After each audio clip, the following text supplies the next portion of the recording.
Hi everyone. So for this assignment, I originally wanted to focus on John Winthrop and his influence on early America in New England and specifically the Massachusetts Bay Colony, which he helped settle. So I started off by researching him, and I found one of his early journals from the year 1630 to 1644. And in it, there was nothing really unexpected. He talked about harsh winters and lack of food and conflicts with natives. But throughout his writing, I noticed that he reflected this Puritan vision of his famous city on a hill and emphasized communal values and the importance of a strict adherence to religious practices and the integration of church and state. And like I said, nothing surprising there. But as I continued looking through the historical imprints database, I kept seeing another John Winthrop. And I knew it was a different John Winthrop because he was from a different century, so that kind of gave it away. But also because all of his primary sources were about science and philosophy. And I think everyone knows that science and Christianity have a very original dichotomy. And so I found it very interesting. So I did some research on the side and I discovered that this was the original John Winthrop's great-great-grandson. And he was a famous scientist and philosopher and had a huge influence on the Enlightenment.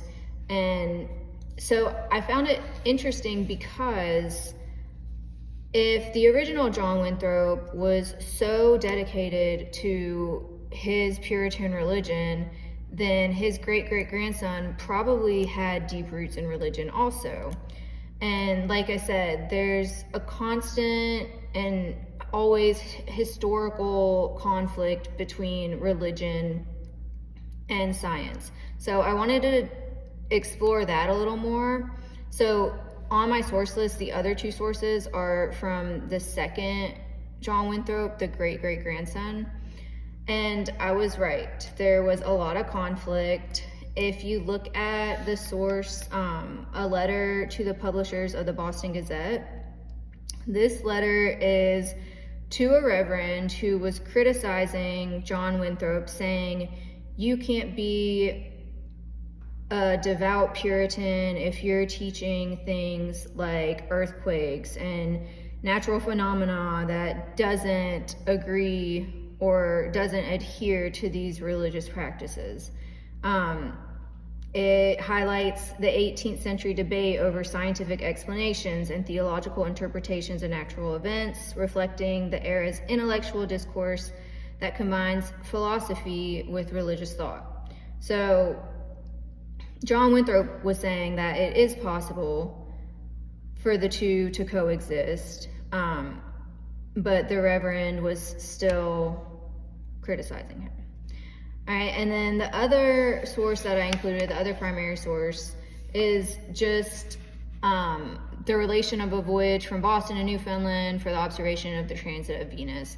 So I don't want to downgrade it or anything because this was a huge contribution to global science and especially astronomy. But I just wanted to include this just to kind of give an example of the types of primary sources that I was finding from this John Winthrop.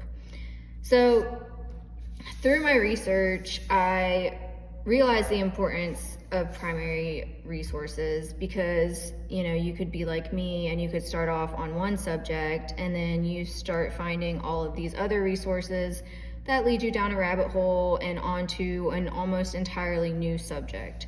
So I think it just highlights how important these resources are for education and the learning process. And I had a really good time doing it. Thank you.